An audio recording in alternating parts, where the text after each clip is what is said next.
ওম নমঃ ভগৱতে বাসুদেৱায়। উপস্থিত আছোঁ সাংস্কৃতিক নগৰীৰ পশ্চিম প্ৰান্তত টুমুকীস্থিত ৰুম হৰ্ষণ ভাগৱত আশ্ৰম ভঙা নামঘৰত।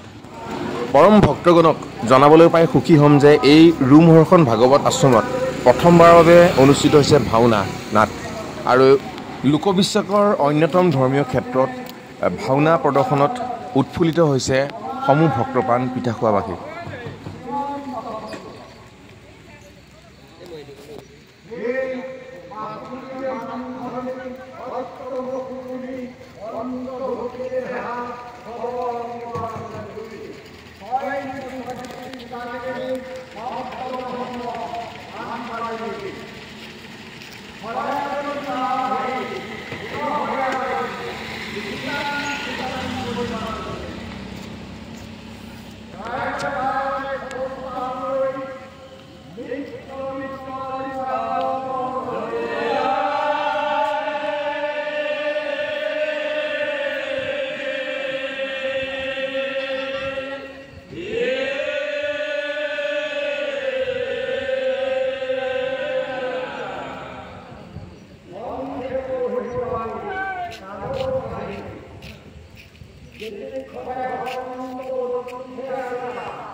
সেৱা আৰু প্ৰণিপাত কৃষ্ণ।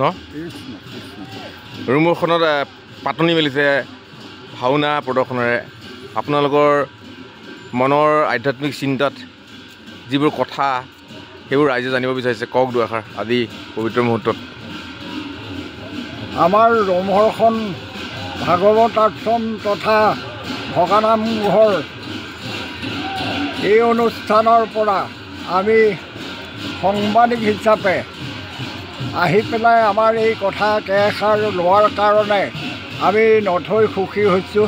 ধন্যবাদ জ্ঞাপন কৰিছোঁ। আপোনালোকৰ চেনেল যাতে সুচাৰুৰূপে চলাই থাকি আগলৈ আগুৱাই যাব বুলি আমি আশা ৰাখিছোঁ। আৰু এই ৰোমহৰ্ষণ আশ্ৰমখন 98 চনতে ইয়াতে আৰম্ভ হৈছিল। তেতিয়াৰ পৰা আজিলৈকে 25 চনৰ অতিক্ৰম কৰিছে। প্ৰায় 27 বছৰ আমাৰ হৈছে এই মন্দিৰৰ। 27 বছৰৰ মূৰত আজি আমি সেই লক্ষ্ণৌৰ নিমিষা অৰণ্য ক্ষেত্ৰখন ইয়াতে চপাই আনি এই মন্দিৰৰ লগতে আমি সহযোগ কৰি স্থাপন কৰাই আজি উদ্বোধনী অনুষ্ঠান ইয়াতে পতা হৈছিল। তাৰে সংগতি ৰাখি এখনি নৃসিংহ যাত্ৰা নাটক তেজপুৰবাসী লক্ষ্য কলিতাই আমাৰ ইয়ালৈ দান কৰিছে। সেই নাটকখন আজি সন্ধিয়া আমাৰ এই দৌৰা গানিকা আৰম্ভ কৰা হৈছে। ঠিক 9 বজাৰ লগে লগেই ভাওনা আৰম্ভ হ'ব। আমি সকলো ভক্তপ্ৰাণ ৰাইজলৈ অসমবাসীলৈ কৃতজ্ঞতা জ্ঞাপন কৰিছোঁ। ওচৰ চুবুৰীয়া ৰাইজৰ আমি সেৱা জনাইছোঁ। সকলো ৰাইজ আহি ভাওনাখন সহযোগিতা কৰি আমাক আৰু যিজন দাতা কমিটি আৰু দাতাক সহায় কৰিব বুলি আমাৰ ফালৰ পৰা ৰোমহৰ্ষণ আশ্ৰমৰ সভাপতিয়ে আপোনালোকক সেৱা জনালোঁ। কৃষ্ণ। মই ইমানকে কৈ সামৰণি মাৰিলোঁ। কৃষ্ণ।